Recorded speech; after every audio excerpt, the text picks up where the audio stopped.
everyone. Look at me. You are fat. but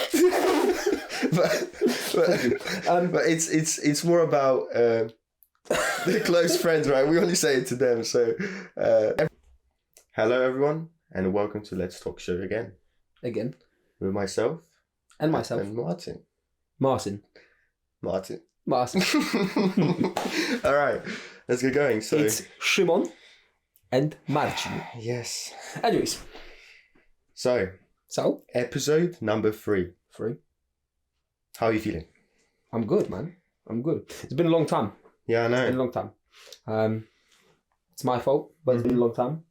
Had some work to do. But it's good to be back. It literally doesn't even feel like I've been away for so long. When was the last episode you said? Well, that's the thing, right? Like I checked, and the last episode we filmed on the 6th of May. Today's 21st? 21st, so it's been a while. Well, it's 11 p.m. anyway, so it's 22nd. Yeah.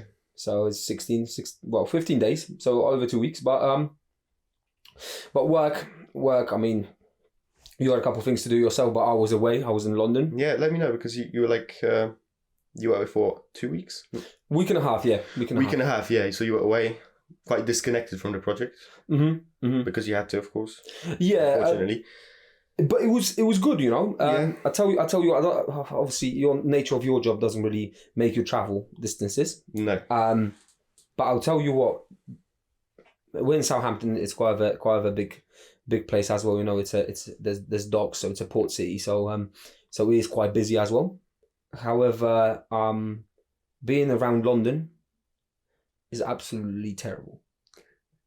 London, yeah. Me personally, don't like it. Same.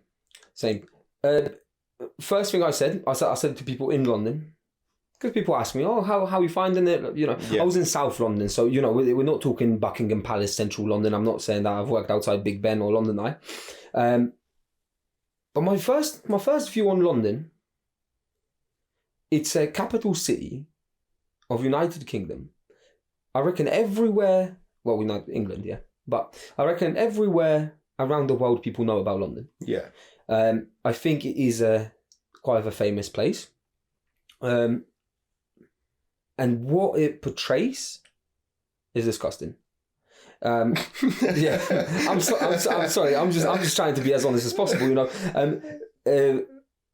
Yeah, it's a show of our opinion, anyways. So I can say it. But no, I think it's ridiculous. You know, we're talking about a capital city that everyone knows of. You know, we're talking about a place where a influential parliament, that's influential around the world, is placed in London, situated in London. Royal family is in London, and you'd expect fireworks, you know, you'd expect everywhere you go is nice, maintained, clean. That's the thing, yeah. I guess one good thing about the place is the amount of police. Yeah.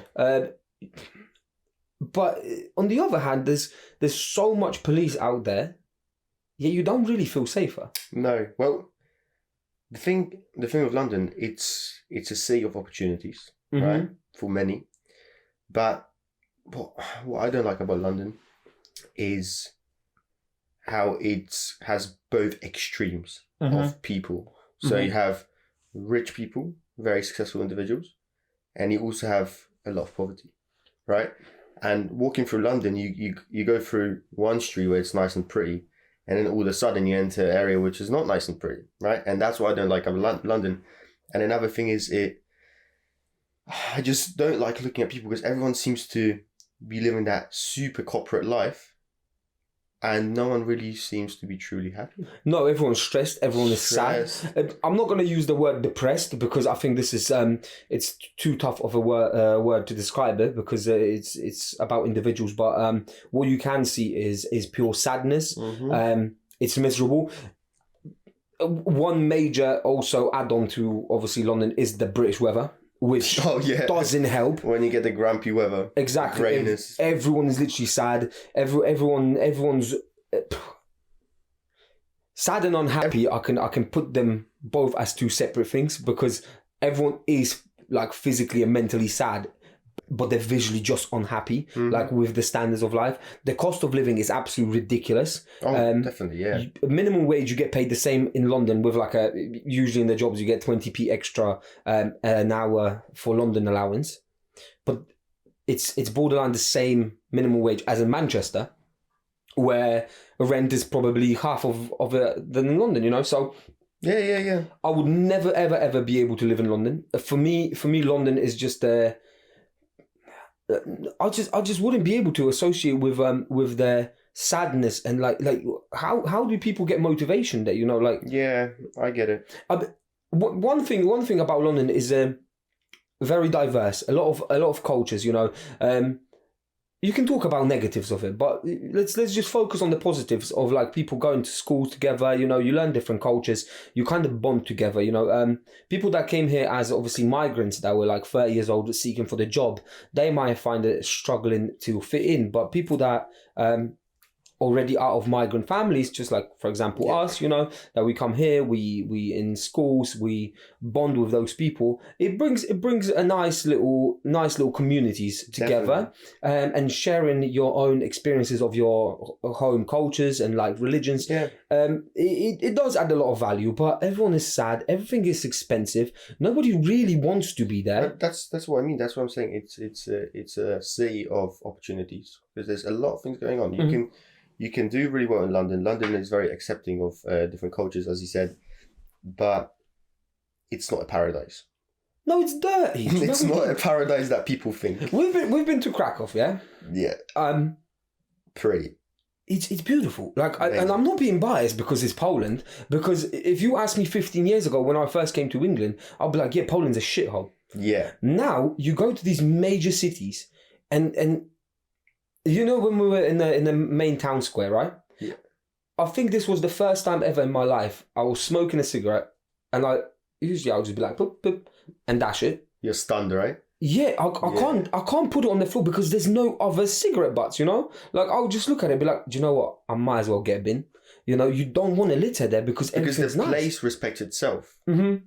And you just respect it as well. Yeah, so comparing it, and that's not even a capital city, so comparing it to London, which is supposed to be nice and, a main attraction of UK, it's disgusting. Mm-hmm. It's disgusting. And where I was in a hotel, it was next to the main police station for this little city. Yeah.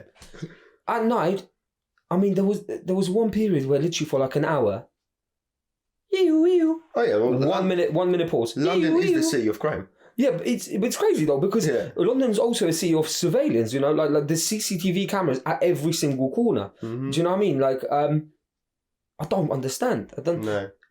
Are these people getting away with those crimes or? Well, I think it's a nice place to visit if you have an opportunity. It's definitely a place to visit. It has a lot of pretty places. Yeah, it has a lot of horrible places. If you're a tourist, have a look because it's definitely worth it. Definitely 100%. worth it. But when it comes to living in it, considerable, right? Mm-hmm. It's not the best place, but depends on your job. Exactly. But you're right. As a tourist, come to London, see it for yourself. You're not really going to be on the outsides, anyways. If you go to London, you're going to be in a more like city centre. Exactly. Which is nice. That's where the paradise is. Yeah, which is nice. You got beautiful shops. You got shops like Louis Vuitton shops, Gucci shops. Those shops where you can't really afford nothing.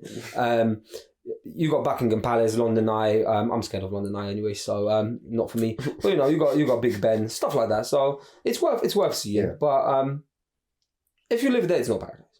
Exactly. But anyways, we've got a few topics. Two topics today. 2 topics, yeah. Yeah. Brief introduction from my co-host. So we're going to speak about online dating. Major topic. Good one. It's a big one. It's a good one. I think online dating has... doesn't matter. We'll talk about it in a minute. We'll talk about it in a second. And then the second topic is solo versus group travelling. You've done a little bit of solo travelling. Mm-hmm. I never did to this extent. So we're expecting a little bit of debate. Yes. I've done more of a group travelling. So you can put me some insights of solo travelling. Definitely. We got a little bit of it to talk about Fury versus Usyk, which is a major event that just happened now recently. You've watched the whole fight. I did as well. And then I got a few questions for you. All right. Cool. But before we even start with the topic, one more thing. Yeah. Did you get any? This is episode 3. Yes. 2 already aired on YouTube. Shorts, reels, etc. Been flooding. Some of them are more successful than the others, which is understandable. Algorithms work for us and against us.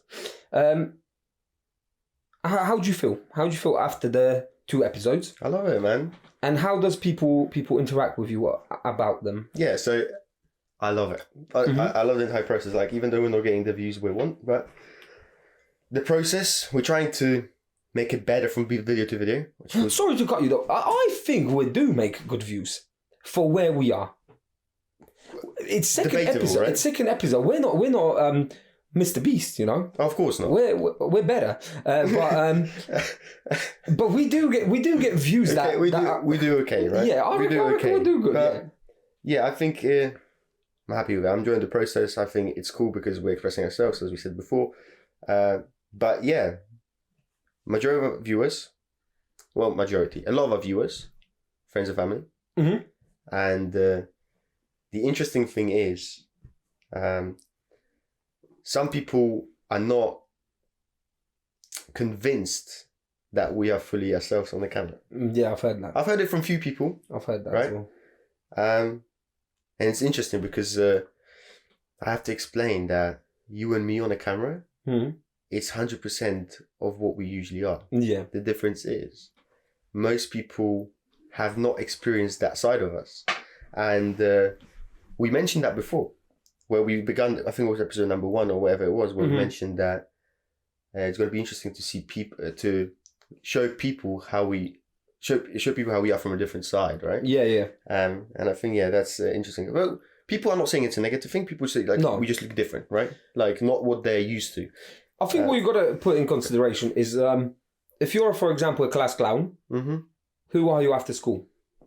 Yeah. When you're not in class. So, for me, when I have interactions with people, one-on-one or groups, I do like to make it more entertaining. I do like to make a good laugh, But I think it's because this kind of a persona of me, which is part of me, is always about laughing, life's stressful as it is, So it's better just to, when you socialize with someone to have a laugh. But I don't think anyone kind of starts serious topics with us. No, not many people can. That's why we got together, because we mentioned before, where you and me are those 2 individuals where we really understand and we can discuss those serious life topics, right? And that is what this channel is all about. Yeah, we generally want to discuss things like life related. People generally go through, but not everyone is always able to get into these topics or give their opinions, right? No, exactly. Well, a lot of people just don't understand it, right? That's why we don't get into these conversations with a lot of individuals, just because they simply just can't process it. Yeah. And it's it's not to be mean on anyone. No. But there are so many different personality traits that connect with different people that we do absolutely fine. They're not as serious. They're a bit more jokey. They're a bit more, casual. But yeah. Yeah, and I think sometimes people, that's the thing. When you go out to a group of friends, you don't really want to talk about serious topics because your first thought is, let's have fun. But why not? You can have a nice debate, and I think it's just people don't want to start it. We somehow started it. I think it came out of randomly, we because sometimes when we met up, just the 2 of us, before even seeing the group, we left the fun aspects for the whole group, and then we just started a bigger topics, and then it expanded. We start talking about grass is green on one side, and then we talk about multiverse, So yeah. You know what it is? It's that where when these topics usually happen, right? Yeah. Is when it happened again. I swear that it happened. I'll let you find it. Nah, you keep on talking. So. Sorry. That's quite relatable, what I'm going to say in a second. And I think it's when you're in a group, especially our group, what happens? It's like shout out the group, Because someone's fat, we have to make fun of them, right? Yeah, of course. or because someone that doesn't do well with girls, we have to make fun of him, right? Of course. Or just or whatever it is, right? And I think it's when we're in a group, it's not serious at all. It's just jokey. And as soon as the group leaves, that's when the serious topic starts. I'm so glad this is episode 3 because we'll get cancelled for that. It's true, man. It is what it is, right? But it's all love, though, you know. It is all love. I mean, if someone's fat, I'll tell them they're fat, but it doesn't mean that I'm body shaming. But we don't say it to everyone. Look at me. You are fat. but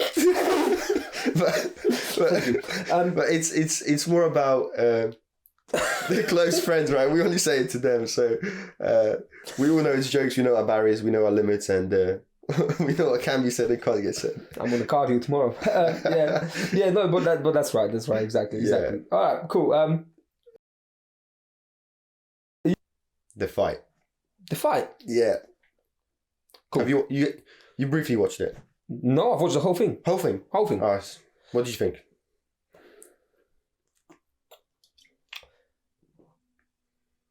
Tyson Fury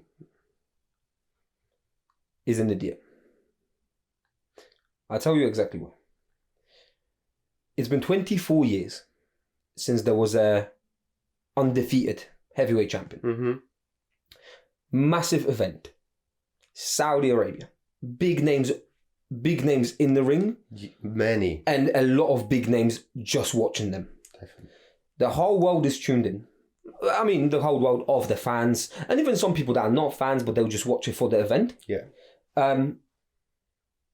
You are Tyson Fury standing against undefeated, and you are Usyk standing against undefeated also. Big fight. Massive. Yeah. This fight been people been talking about the fight for years. I think I'm not really a boxing person. I'm more like into UFC. But first time I've heard about this fight probably happened was like 2 years ago, and the date was pushed forward until it eventually happened. You know, some people didn't even believe till literally day before that it will happen. They were thinking someone's going to drop out of the fight because it is a massive event. Now, you're Tyson Fury. You're standing in a ring in front of Usyk, who is also a machine, a warrior. You know, in a ring. You know. Have you seen how focused he was? Like Usyk. 100%. Like yeah. Like first thing I've seen, Tyson was clowning around. And that's my point. Usyk, what the hell are you doing in round 1 or 2? Taking your guard down. This is the moment where you have the most energy. Keep your guard up. Do them little points, you know. So the first two rounds, well, the end score was a split decision, which shouldn't be. And Usyk, yeah, I don't think it should be. You know, I think it was unanimous. But yeah, Usyk won by 1 point. It was because of round 9, right? When he wobbled him. Yeah. When he had a standing countdown. So But that's the thing. He won by 1 point, which I think is unfair, anyways, because I think he done a little bit better. Mm-hmm. But I'm not a sports expert. I'm not going to really comment on that. But 2 rounds you just give away. Yeah. Why? Because you're trying to be funny. But the thing is, the fight was good. It was entertaining. I can't say anything bad about either of the fighters. I think they did an amazing job, right? But throughout the whole career as well. There was that one moment at the end that really triggered me. There was that one moment, yes. And this is something I don't like. Because I love politics. Mm-hmm. I love politics. I like to talk about politics. I like to read about politics. But I also appreciate sport being just a raw sport and keep sport just to the sport. When you add all of a sudden politics, like Fury said, that Usyk had more of an advantage because people look at him in a more lenient way due to their war. Yeah. When you mix politics with sport, you are a problem because you create this negativity around social media, where it's not needed. Mm-hmm. It's that's the thing, not needed. With great power comes great responsibility, right? Mm-hmm. And someone like him of such a big reach, saying stuff like that, it can only be negative. It has huge impact, right? And another thing is, like, I love Tyson, right? Yeah, I like him as well. I always loved him, man. I rooted for him as well. Super cool guy, right? Mm-hmm. But I feel like I've lost quite a big amount of respect. Yeah, same. After that. Especially because I'm religious, and it's you're talking about love for Jesus Christ, our Savior, our King. Then you add this war part, and then you go again like, oh, but it's all love in Jesus' name. Why? Like, what was the idea? I mean, obviously adrenaline, after the fight, and the thing is, emotions, you lost. You don't know what's going through his head, right? Exactly, but it shouldn't take place. And I think that not only he done wrong, but the whole what can I say, the production of their boxing, for not even stopping, not even cutting it because it's live, but to not put any sanctions maybe, or just like force him to apologize, is wrong as well, because they will show that it's okay to do so. Yeah, and it's wrong in my opinion, And like another thing is like, there's that objective aspect that you're talking about, but on a subjective level, you're a man with such a respect in the industry, right? And the best way to remain that is to just congratulate. Just be like, listen, man, show good sportsmanship. Just simply better than me. I'm maybe getting old, whatever it is, right? Especially that they have a rematch clause as well, Yeah. Be like, okay, well done. We'll see what happens next time. Yeah. If you get beaten twice, okay, fair play. This guy's obviously better than me. Mm-hmm. Thank you so much. Cheers. I've done my fair bit of run. All my career undefeated. Now you are undefeated. Well done. Mm-hmm. And good luck for the future. And both sides will be happy. The whole world will be happy. The sports, the boxing fans will be happy. There's no point adding politics into it. But there's no point trying to find a fake justification just to come out clean, because it's only going to turn around. Mm-hmm. Yeah, it's nonsense. But I think that's my biggest thing about the fight. The fight was amazing. I was entertained throughout the entire show. As a little boxing fan, though, because as I said, I'm just a little boxing fan. I'll have to give praise to. I don't know if you spotted it, but after every single round, obviously the fighters go to their corners. Mm-hmm. When you saw Usyk corner, it was focused. Everyone had their job. Everyone was focused. Yeah, but everyone had their job. One person, gives him an ice pack. Touches him up. Sorts him out, and the coach is fully focused on him. Eye contact. Listen, this is the game plan. This is what you're going to be doing. This is what Tyson does. Play like this. And then you go to Fury's corner, and on multiple occasions, I'm just seeing the coach kind of is in front of him trying to explain him a few bits, but there's Tyson's dad behind him. Just shouting, oh, go on, smash him, go on, you can do it, go on. I think one of the major mistakes was putting his dad in the corner. 100%. Don't you think like his dad is trying to get some exposure, right? And he's almost like putting himself in front of his son, right? Mm-hmm. Trying to be slightly higher, right? Trying to get some of that attention that he's getting. And because of that, Tyson Fury is standing in the shadow. But this is what happens when you're chasing your father's dream as a child, mm-hmm. but then you make it. But then the father should step down, be like, "Wow, I completed it. My son achieved what I wanted. I should stand down now and stand back and watch him." But I think. But it's always been like this. Some people just can't control it, which is like understandable. Family, so. But don't mix emotions as well in the sport. Should have just put him away. But yeah, it is what it is. Just don't mix sport and politics, and it should be fine. Definitely. But overall, good fight. Well done to both. And Usyk, congratulations on win. You're never going to watch this, but yeah, well done. Okay, cool. So wrap this one up. Online dating. How would you want to start? Have you ever dated someone from online? Have I ever dated anyone from online? Do you mean like being like girlfriend and boyfriend? No, as in going for a date, purely meeting someone online. Okay, no. Same. Have you ever had Tinder? Yeah. Yeah, same. But usually more for just the banter of it. Yeah, well, the thing with Tinder, like, that's the way I do it. Is the only way I feel like it's somehow appropriate to use it. Mm-hmm. And I only use it when I'm on holiday with the boys. Yeah. So when I'm on holiday with friends, we've done it before, right? Mm-hmm. When we go on holiday, I simply don't know anyone around. Yeah. So what I do is I create a Tinder profile, and I even state on the bio, right, that it's just for meeting friends, right? Mm-hmm. Or I used to do this in the past where I would create like a joint profile, So it would just be all the names and picture every single guy in the group. Oh, okay. And that way you just get a chance to meet new people, right? But did you meet anyone like that? Yeah. Okay, cool. Yeah. So that's...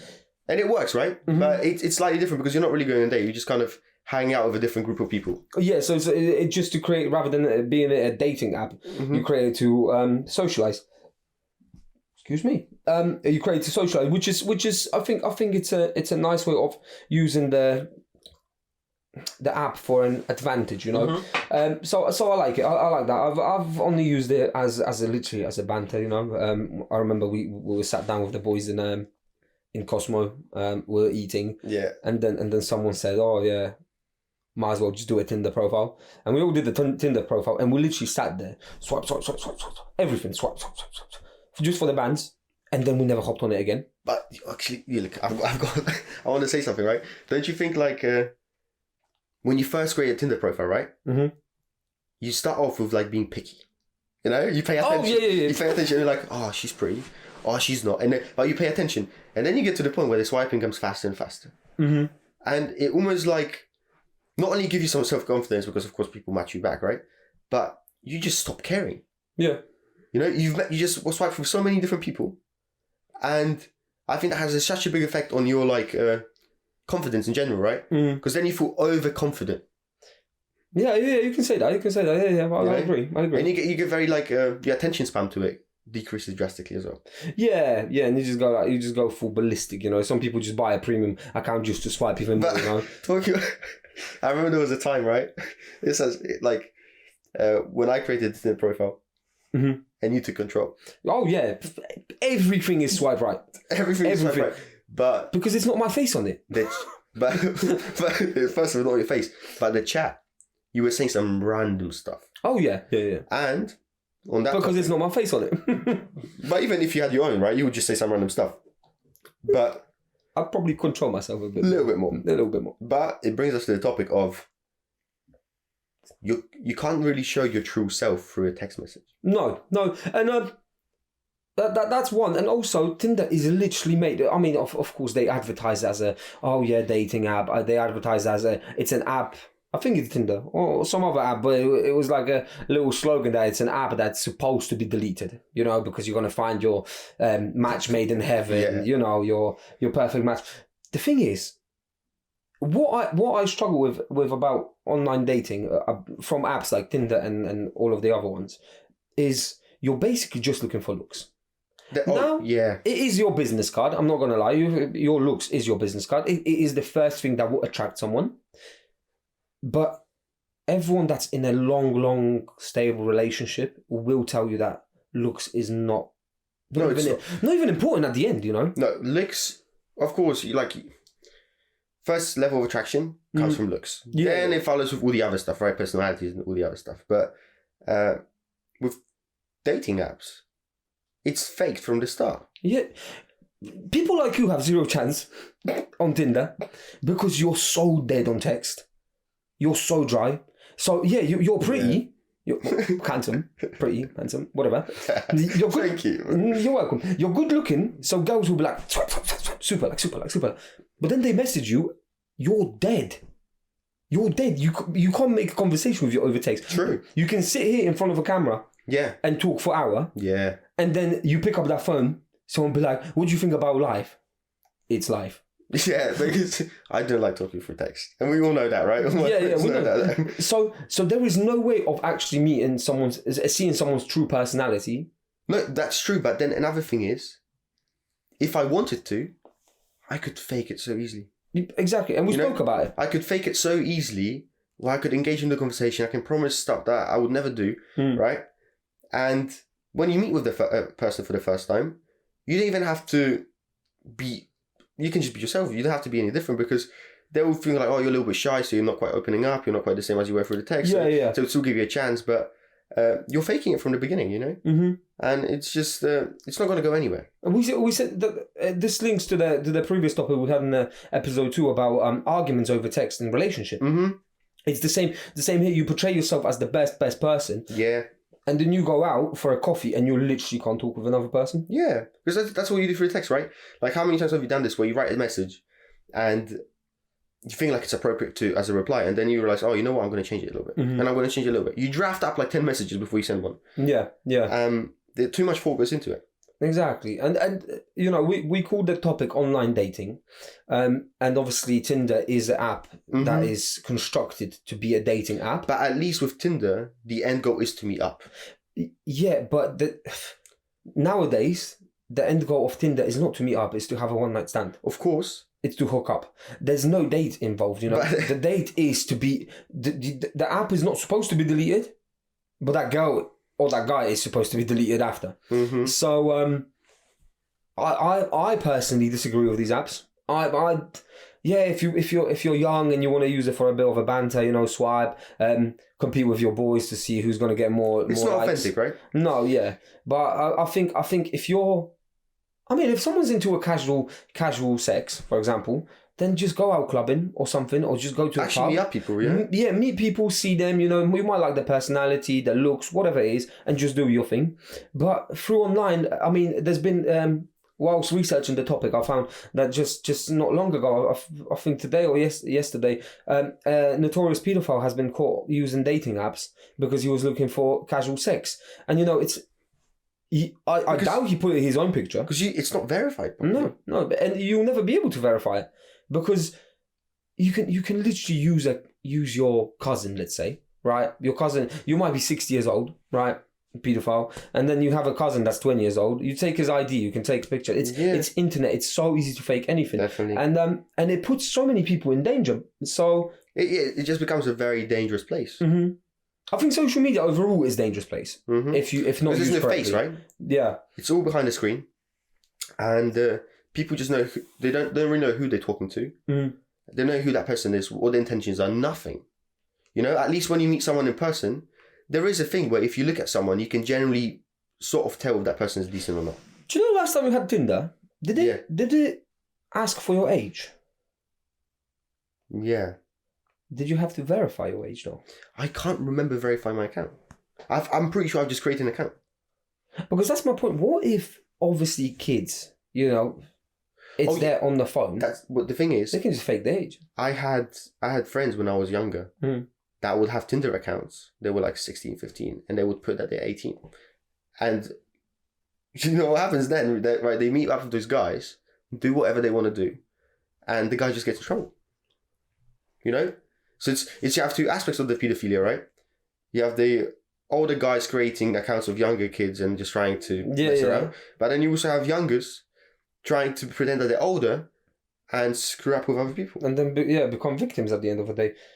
Yeah, it's a messy place. Yeah, I'm really against it. I mean, I don't find it against as in cancel the app, delete it, etc. It still should be there, you know. And then if you know how to use it and you want to use it for yourself and for like good reasons, then do it. I mean everything's for people. But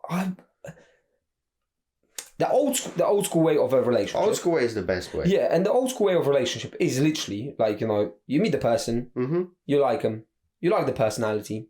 We're at this age. You look at the person, you kind of get to know them face to face, and us as men will be like, would this person be a good mother for our kids?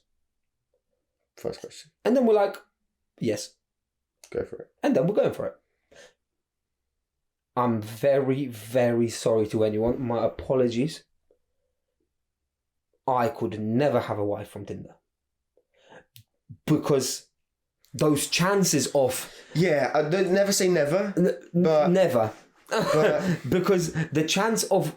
You know, like, you believe in destiny, you're going to meet up one day, you know, love at first sign. I don't want a wife to be love at first swipe. Because if I didn't hit her up first, someone else would online. And I mean, that can happen in life as well. You know, someone else can talk before me and that's it. But, you know, it's funny. Like, you know, when girls often say, like, you only like me for my looks and not my personality. Yeah, and then... and then they break on Tinder, right? And also the pictures on Tinder. Oh, yeah. But men are just men, you know. Sometimes men are just trying to be funny or stupid, right? Yeah.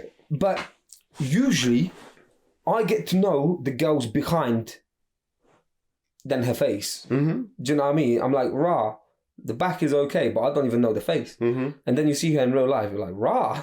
It's all faked, Turn around, please. It's all faked. And And I like, but then you have like the serious issue of the dating as well, which is if you only do online dating, you're not practicing your confidence in having real life conversations.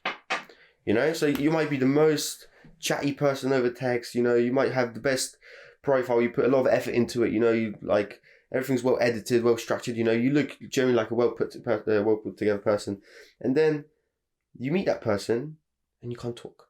Mm-hmm. You know, like you have to practice it. Yeah, but yeah, exactly. And do you know when COVID happened? Yeah. People were like, oh, that people started realizing that they need to socialize, because being at home is actually sad and depressing. Mm-hmm. You know, we want to be out there with people. So we appreciate the fact that now, you know, lockdown got eased a little bit, and like we can go out with people, meet people, see friends. And now, because we kind of got this freedom back again, and it's been, you know, a few years now, we're back on social media. We're like, okay, yeah, I'll meet someone online, and I'll just keep on chatting them, keep on chatting with them. You know, I think that the old school ways were better, and I think because of the media, we just kind of like we're going into this like tunnel without exit. You know, yeah, it's just computer. You know, computer. Kids grow up on tablets. You know, there's no more being outside in the dirt. You know, coming back home in a tracksuit like me, for example, but all dirty, and mum shouts at me, you know, like because you're on the tablet in the bed. Yeah, there's no appreciation for what life is nature's giving you, you know? Yeah. Like how many times do you have like people they don't want to go for a walk, like, especially women, right? Like they don't want to go for a walk because they don't want to get the shoes dirty. To be fair, not only women, I've been men as well. They can't go for a walk to the park because they're going to get the shoes dirty, right? Yeah. Or they're not going to stand in the rain because they're going to get wet. That was me last time. Yeah. But it's like, I don't think this is good for you. No, of course it's not. You know? Of course it's not. You value your shoes more than just having the fun, you know? Yeah. But when I was a kid, all I wanted to do is be outside, you know? Don't care what clothes I got. Just want to play some football, just see some friends, you know? Growing up, I wanted to go out and obviously see some girls, see some boys, you know? Mm-hmm. And now it's just people only on their phones, you know? And it's like, yeah, I don't agree with it. Let it stay there, but I'm also not really a fan of like casual hookups, you know, stuff like that. So where Tinder has been now by social media advertised that it's just purely for sex, you know, for hookup. Those one night stands, as I call them, don't do it.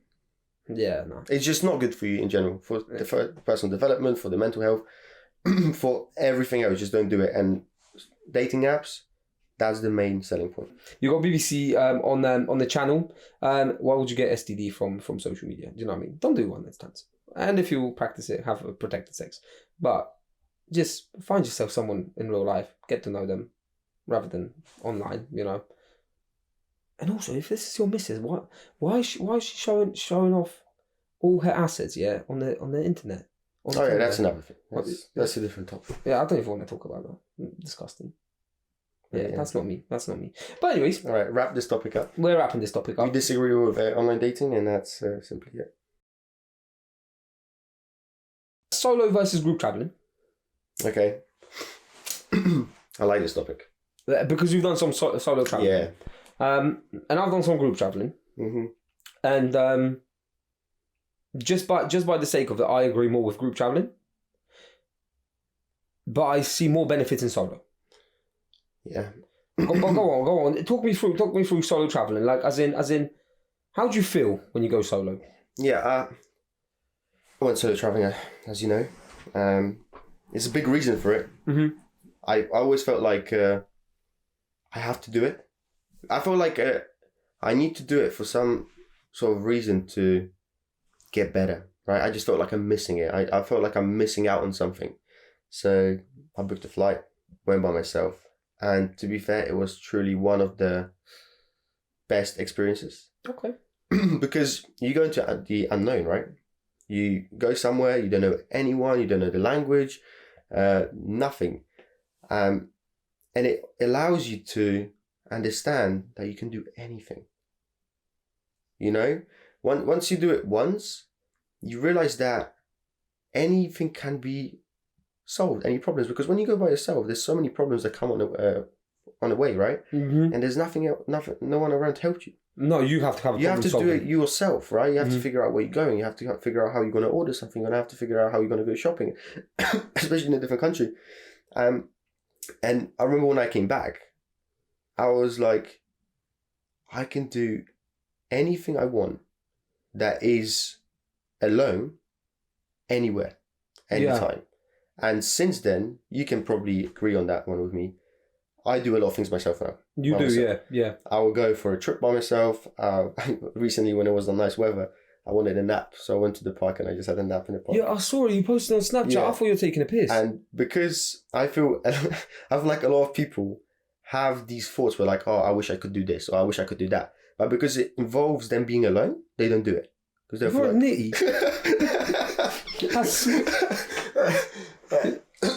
Did you get a tent as well? No, I just had a little towel and just like chilled. I like that though, you know. But yeah, because like before, I had ideas of what I want to do, and I would never do it because I'd be like, oh, I'm not going to do it by myself, or like I need someone to be with me. Like, yeah, you'd never catch me sleeping alone in the park. Like my self-esteem was very low, but once I started doing things by myself, I realized I can do anything. Did you not feel like vulnerable though? Like you're in the park, yeah, you got a phone in your pocket. Are you not feeling like someone's going to mug you off? Listen, people were scared more of me than I was of them. Who sleeps in a park by themselves? Fair point to be You're not going to walk up to this guy. No, fair point. All right? So, no, but I felt fine. There was people around. I had my headphones on and I was just chilling. No, it's fair. And I think it connects you a little bit with nature, you know, and being alone reflects you a little bit, you know. But that's not to say that I believe solo traveling is the best way to do it, because group traveling is as equally important. I think it's more. I think as much as solo traveling is more. It's self-development. Yeah, right? It develops you. Group traveling is more fun. Approach, yeah. It's more fun, you know. Like when we went to Poland with the group, I mean. So imagine if I went to Poland alone that time, you know, when we went together, and I was ill for 5 days. That'll be it. Because I would not be bothered to do anything. 5 days I'll be probably in that Airbnb, you know, just go out, eat something, come back, and I'll just be dying, you know. That'll be my trip wasted. But because there was a group, there was always that little kick from everyone, you know, just to do something. I think it's... obviously, it's fun. It helps improve your relationship with the group. And to be fair, it's just so much safer. Oh, definitely. If you look at this aspect, right? It depends where you go, right? So, like, gender plays a role as well. Oh, 100%. Right? Because me, when I went by myself, I was in Spain. So, it was fine. I can protect myself, right? But if you're a woman and you're quite vulnerable, you know, you might get in trouble. Yes. You know, people see you as an easier target, right? And that's just the reality of the world. It is what it is. You know? It definitely has, you know, gender may play a little role. But overall, just if you pick a country that's safe, you'll be fine. You know, I believe. A lot of countries, though, they are portrayed as unsafe, but they are actually safe. Oh, yeah. You know, a lot of places, if you go like Egypt, next to the pyramids, obviously you're going to be harassed by these people all the time to give you a little trip, but because they're trying to make a living, you know, so they will be on your case all the time. But a lot of places do value a huge hospitality, like you know what I mean. They like to be all over you because you're a guest in their house, in their home country, you know. But as you say, I think let's say. I know I'm going to be a hypocrite now, but I'm going to be unfair. But if let's say I have a wife today and she says today, I want to go to this country alone, there's no chance. I would say no. So. You're not going. Yeah. But if someone said to me, I'll go to this country alone, I'll be like, all right, I don't care. Like, no, the thing is, no one really cares about me. Like, this is also tough reality. Like, men usually will care about women. They will see her on the street, they'll like the way they look, and they will approach. If I'm a guy walking alone through the city centre or whatever, no one cares. Literally, no one would even look at me. You know, maybe if I was in the country, like for example, in the smaller villages of India, where they don't really see a lot of white people, they might be all over me just because they never saw a white guy. For the wrong reasons, right? Yeah. So I think safety plays a huge role, and for me myself, and, I agree. I fully agree. It's not something that I consider. Yeah, because that doesn't worry me, but it definitely is a valid point for certain individuals, right? Yeah, like there was this news I've read a few years back now, and I can't name you the country or whatever the country was, right? But basically, a couple went on holiday, right? They went into a little bit more of a dodgy side of the city, and the guy got beaten up, and the lady got raped, you know, and it's like. If let's say this was a group of 5 men, let's say us as a group were going there, the chances of it happening, it's slim because we're in a group. Yeah. And it's a nature. It's also a nature. We are social creatures. We kind of like wolves are always in packs. Yeah. We as humans, we grew up in packs. That's 100%. why we've got communities. That's why we've got villages, cities, countries, right? That's why in a group, I think we kind of feel more secure. However, to fully experience yourself, your independence, your how responsible you are with just daily tasks, going alone is a great adventure, you know. And I think everyone should be able to experience it. Mm-hmm. And for those that are a little bit more vulnerable, could be both men and women, you know. If you're in a category of a more vulnerable, just find yourself a safer spot, you know. Exactly. Don't put yourself in a danger. No. If you're going through Brooklyn with a Rolex on and you're flashing it like this, yeah, don't be stupid. Yeah, you're gonna get mugged off. Don't be stupid, simply. So it doesn't matter where you are. Just be smart about it and go for it, you know. But you know what? Like this topic, what's good about it, because I've mentioned it not long ago, but it's like don't prioritize one or the other, right? Because whether it's group traveling, super important. Mm-hmm. Solo traveling is super important as well, and it's just like it's a reflection on life, because that's what life is, right? Life, some moments through your life, some struggles, mm-hmm. some adventures, you go with a group, you go with family, friendships, whatever, right? And some moments in life you have to do it by yourself. Yeah, and I think doing traveling both solo and with a group will allow you to get more experience with those things. So 100%. Then when things that need to be done by yourself in life, you'll be more comfortable. And when there are things that you have to do in a group, you'll be more comfortable as well. Mm-hmm. Mm-hmm. And you can't forget, like, spending time with your friends and family is just as important as spending time with yourself. Yeah, 100%. You know, you need to develop your social aspects, and you also need to kind of be at peace by yourself sometimes. You know, you need to spend some time by yourself to organize things in your head, to make the good decisions, you know. Mm-hmm. You're not going to do that in a group of friends. No. You know? If you go on a holiday with a group of friends or family, you're not going to have enough time to think about some things that bother you or organize things in your head or actually relax a little bit, you know. Mm-hmm. These things won't happen. Yeah, you need time for yourself. So if you only do one, you miss the other. If you only do the other, you miss the first. Yes. And that's simply how it's going. You need a fair balance in life. You need a fair balance, I think. But about solo traveling as well, what I find is, like we just said now here, you know, you're more vulnerable, you know, it's a safety issue. But sometimes I believe with solo traveling is the modern media trying to portray it as unsafe. Mm-hmm. Because but it's not, you know. A lot of times, you know, if crime has to happen, it will happen anyways. But a lot of times you are actually safe. Like people, you know, just thinking about people going to be always against you in those countries is a wrong approach as well. Definitely.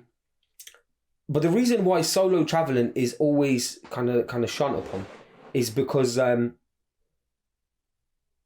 makes you stronger.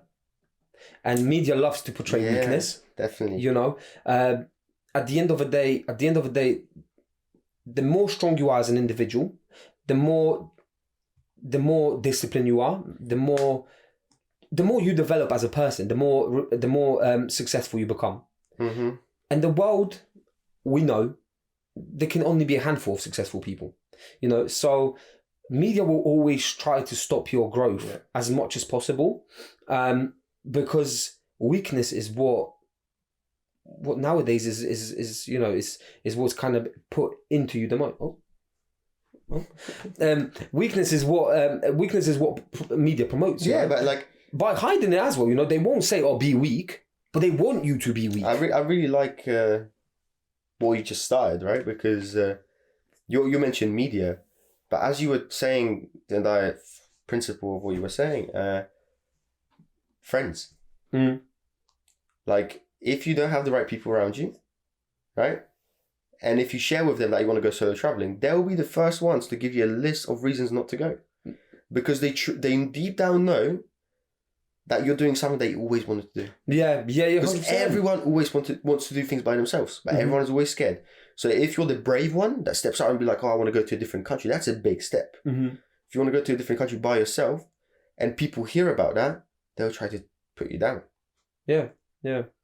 Even now, us doing this, we're together because it's easier. Oh, definitely. Group, it's exactly the same reason. I wouldn't be able to do it, for example, myself now, just talking to camera and let's say reading from a laptop, because it would be so much harder, just not even the production wise, but just so harder on putting myself vulnerable out there, in a group. It's always easier.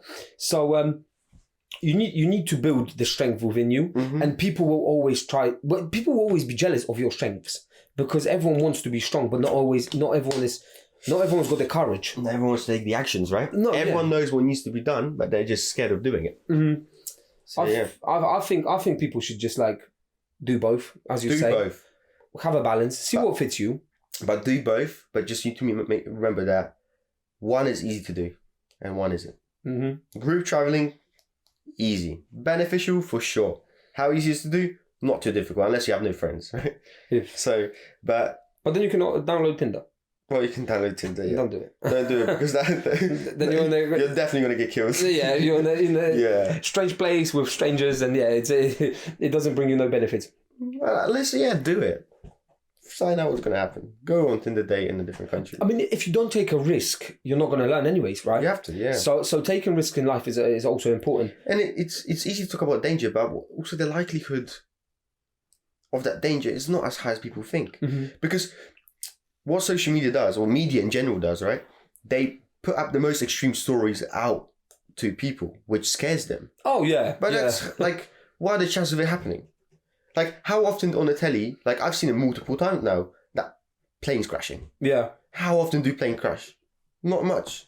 Yeah, they don't put planes successfully landed. No, never. Because what's the point? What's the point, right? Million planes successfully land, one crashes. If the only thing that you hear about planes is crash, mm-hmm.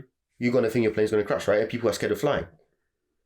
And I think it's the same with media and doing things by yourself, traveling or whatever it is, right?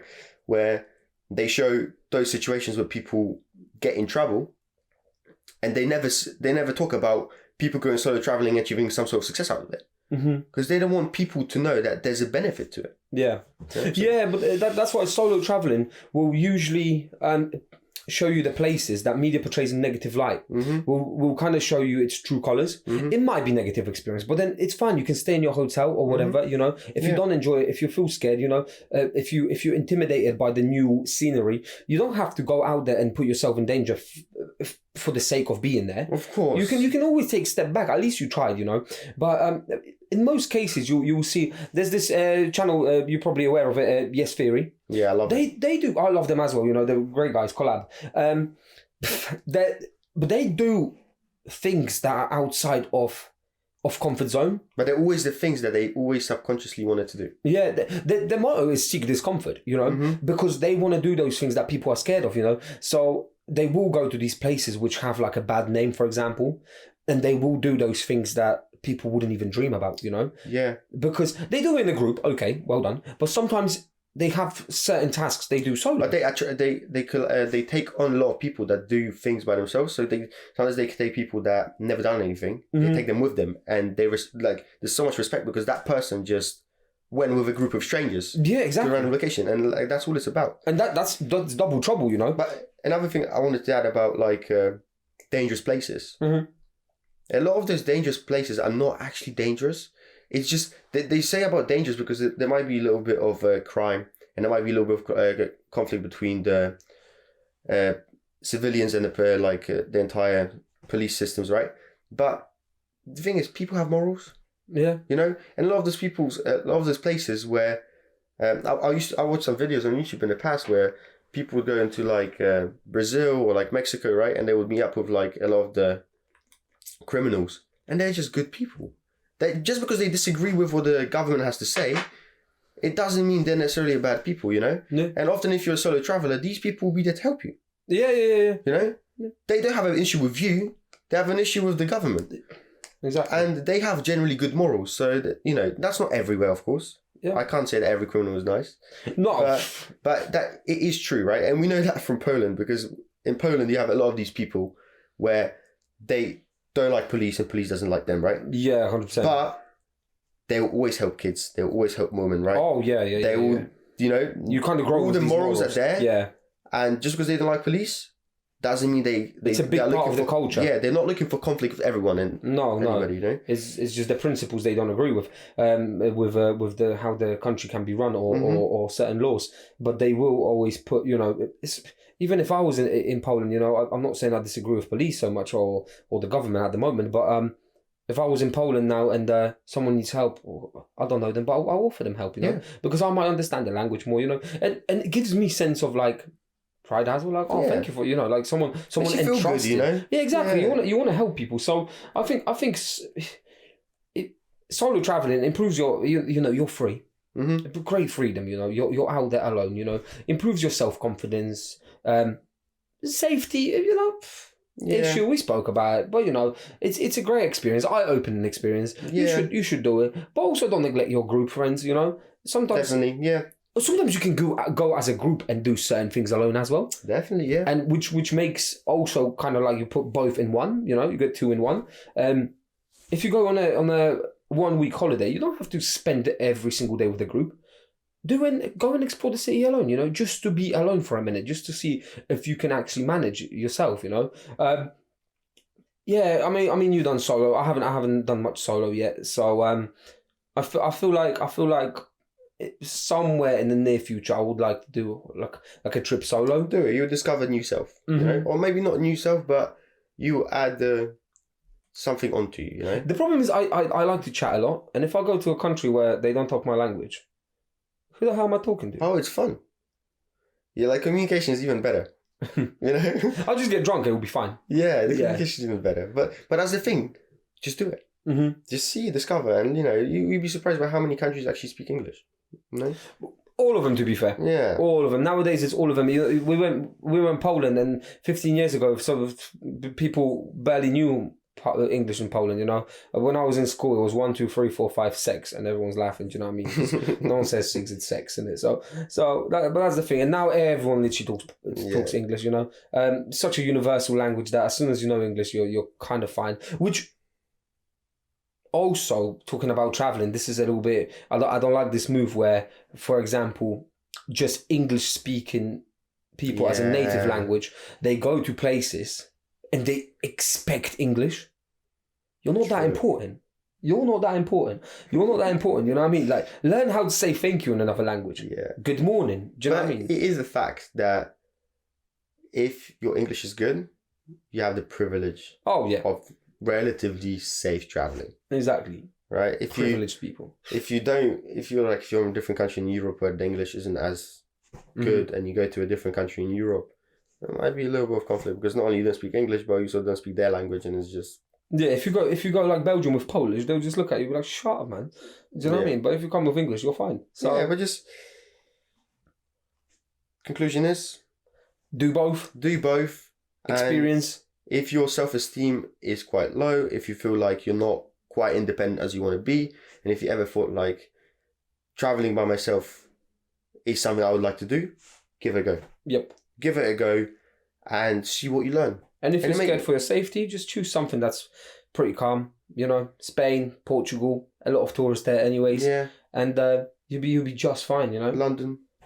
Don't go London. Actually, to be fair, again, it's my experience from South London, but go London. You know, Central London, you're fine. You're literally fine. So many people, you blend in. With London, the biggest crime is usually theft. Yeah, so just don't carry your phone with you. Just going to carry your phone and whatever expensive stuff you have. And... Yeah, just live in a hotel and you'll be fine. Okay. So question number 1. What does it mean to be a good friend for you?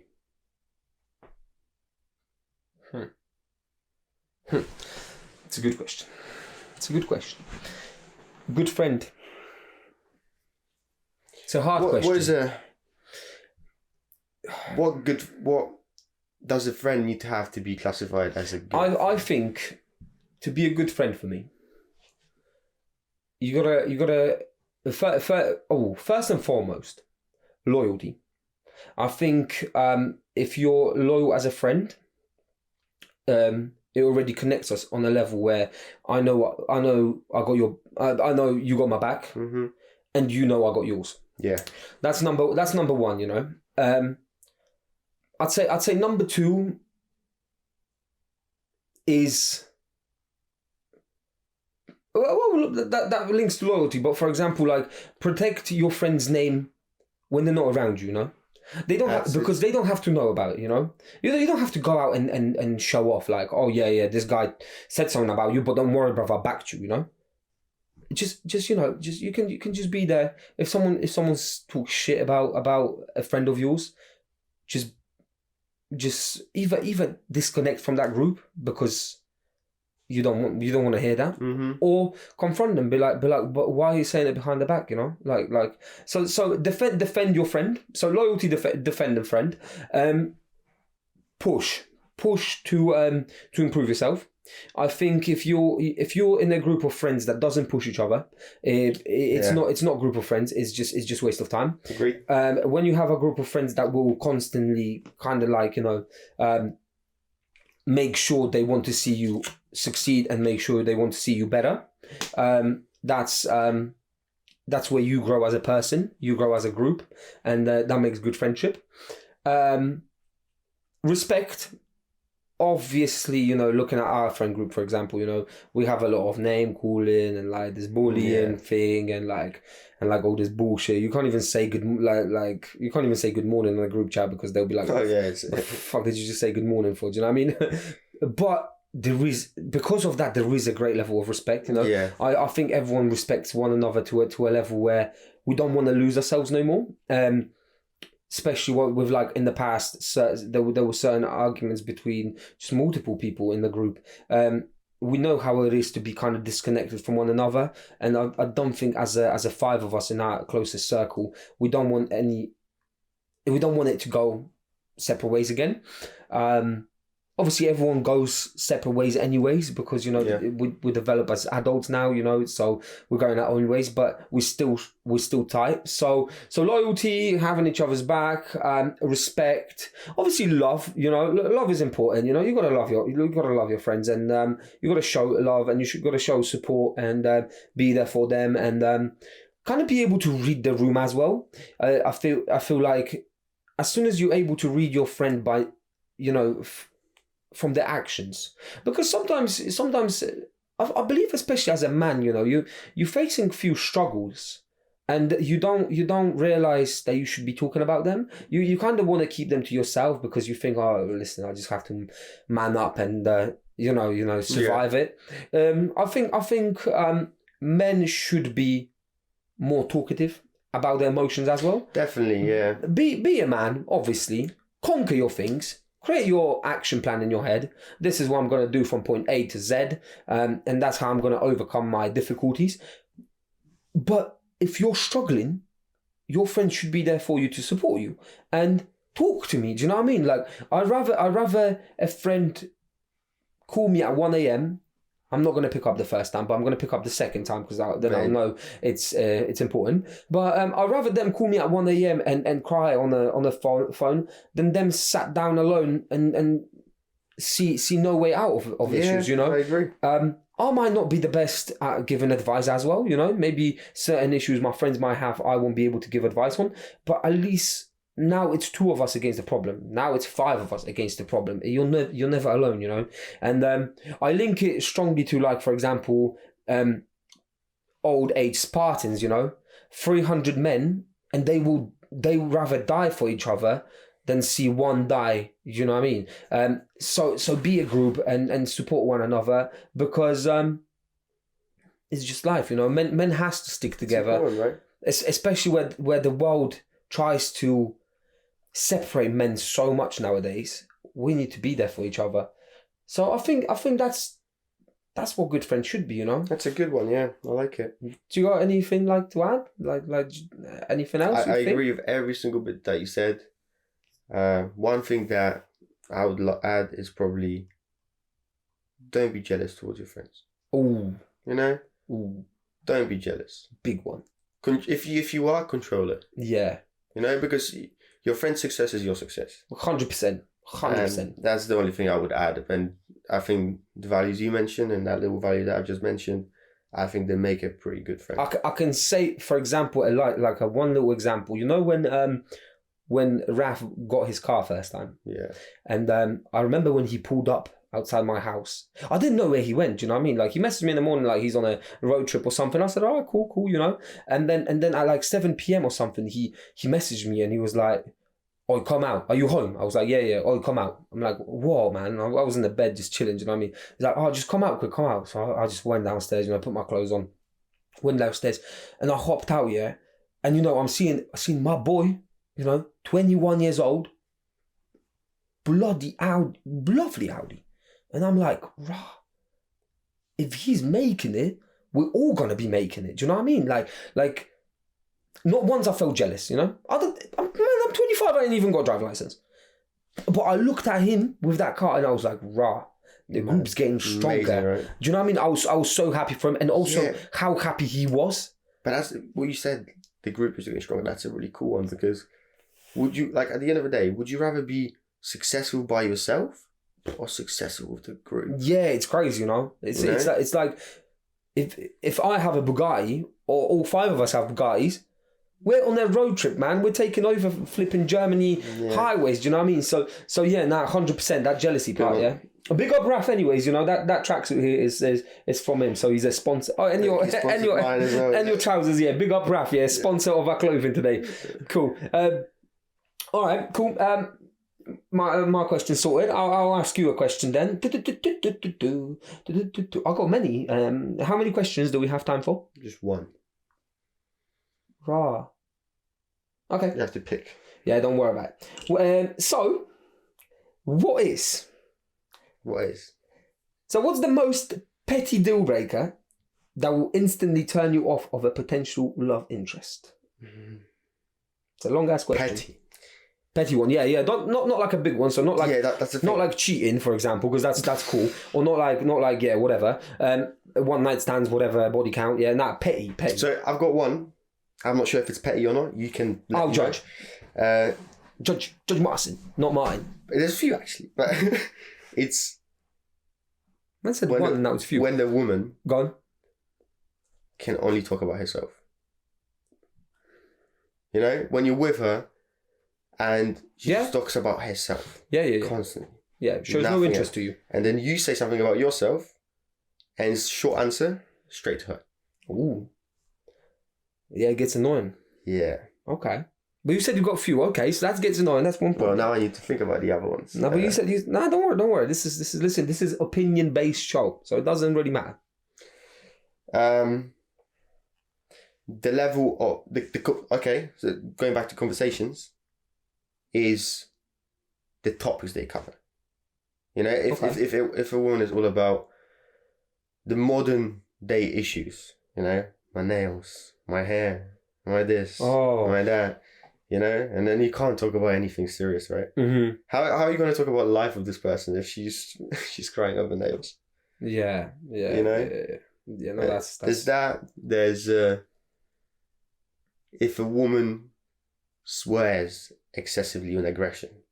I like the way you added with aggression. Okay. Yeah, because I don't mind if a woman swears. If I'm with a woman, right, and we joke around, we swear a little bit, it's fine, right? But when she's mad, right, she's swearing. And worse, if she's swearing in aggression and she's smoking a fag. Okay. But yeah, she looks like my mandem, do you know what I mean? That's another one. If she speaks like the mandem. Oh, that's another one. Yeah, no, 100%. Oh, so yeah, these few. Oh, no, yeah. And now, do you know what? I think You're spot on with that, and this is I'm a prick. I know. But I'd say, yeah, if because these vapes, yeah, that vapes just seem very innocent for me, you know. But if a woman smokes, I don't know, there is something in it that kind of throws me off. Yeah, not every woman. I think it also depends, because the thing with smoking reinforces how you present yourself. Yeah. So yeah. if someone presents them with like class and they smoke, adds them power. Mm-hmm. If someone is dressed like a homeless person, right, like an idiot, or like just full trackies, typical British makeup, right, and then smokes something, right? Cancelled. I don't like it. No, yeah, 100%. Oh no, the thing is, I think that the smoking part throws me off a little bit now. Yeah, because I am actively trying to quit smoking. I literally smoke like one cigarette a day or maybe two. Yeah. Only socially as well. So I think this is a part like if what I'm kind of like afraid of is like let's say I meet a girl today, right? And she caught my attention, I caught her attention. And now I am on like 2 cigarettes a day, as I say, or 1. Mm-hmm. But she smokes a packet a day. I am a social smoker. I don't smoke because I need to. Smoke more. So I'm going to smoke a packet now. So now I'm going to spend more money on them cigarettes and I'm going to feel worse as well. So it kind of throws me off, you know. And also about smoking is like, for me, I'll smoke a cigarette, I'm cool now. You know, like I don't have to smoke for another hour or 2 if I'm even socially, right? Some people are mental about smoking. They'll smoke, done, throw it, boom. Another one, yeah. And then literally 5 minutes later, oh yeah, bro. If a woman smokes and throws it on the floor, in general, I just dislike people that litter too much. Yeah, I know, because you always tell me off. Yeah. So, you always tell me off. I don't know, it's just little small things, but yeah. No, 100%. I don't like that. 100%. Yo, how much time we got left? Are we wrapping this up? Yeah. No, because I got a question for you. What is the question? Wow. Because I like this one because you're a smart guy, you're a smart individual. Let's say it. When do you feel the most alone? So I don't think alone is the right word, because do you mean alone or lonely? Because there's two different things, right? Because when I'm at the most alone, every day, you know, I do things alone all the time, but I'm not lonely. Lonely. You know, I'm not lonely. So yeah, alone wise, yeah, I'm alone most days. I do a lot of things alone. I don't feel lonely. And where am I the most lonely?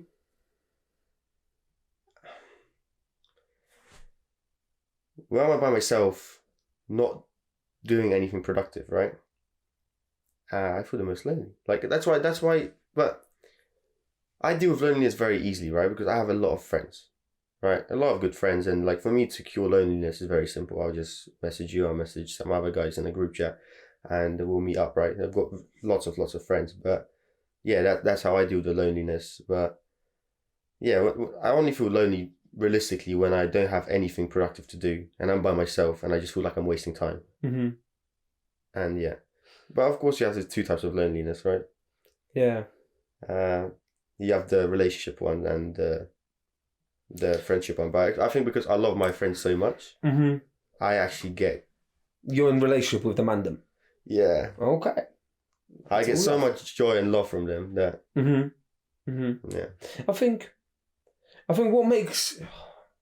For me, for example, right, about the loneliness, because we're going to wrap it up now, but I think when I sit down at home, for example, or anywhere actually, I can be sat down on a bus, you know, and when I'm in my head for a minute, and I'm off this status of being a clown, and now I'm like sitting there thinking about life. I think I'm the most lonely when I realise no one actually cares about you. Oh, no one does. Like as in not like friends or family, but life. No one does. Yeah, like no one will care as much as you about life in general. Yeah, but that's why solo traveling is a good option. Yeah, I get that because then you might be alone, but then you don't feel lonely, you know. No. Yeah, you do things anyway, right? I think people have to understand that, you know, like, because no one cares, you have to start caring. Yeah, you have to do what you want to do. Mm-hmm. You know, because if you are alone and you don't do the things you want to do, you'll start to feel lonely. Mm-hmm. You know, but once you start doing the things you truly care about, in the comfort of your own presence, Yeah. I think the loneliness is a little bit cured. But of course, that's not to say that, you know, this is the best way. At the end of the day, get yourself a relationship, probably. You know. Oh, but at the same time, I don't think getting a relationship because you're lonely is the right way anyway. I don't think it's healthy. No, because get yourself a dog. Yeah. Do you know what I mean? You got a dog. I got 2 dogs. Yeah. Get yourself a dog. You'll never feel alone and lonely anymore. I love it. First of all, you're never alone because that dog will be all over you. Mm-hmm. And second of all, you're never lonely because that creature wants your attention 100% of the time. Yeah. You know, so you're never lonely. You know, as soon as you say, "Oh, come for a walk," they are out now. There, you know, they want to be with you. So, yeah, I think get yourself a pet. Go out with friends. You know, don't forcefully look for a relationship to cure yourself, because as soon as you cure yourself, you will leave that person hanging. Definitely. Yeah. Good point. Wow. Look at me. Anyways, wrap it up now. Well, thank you. Right. Thank you very much. Thank you very much. Thank you for tuning in. It's episode 3 completed. And yeah, what days are they coming out now? Or is it just random now? Not confirmed. Not confirmed. To be confirmed on episode 5 or 6. You know, when we actually have more. You know, and we can schedule it in, because it was tough now. So yeah, once again, thank you for tuning in, and we hope you enjoyed it. And if you do, I'm not even going to say like, subscribe, because if someone wants to subscribe, they will. Yeah, well. So I don't care. Let's just end it here. Right. Thank you. Thank you. See you next time. Bye bye.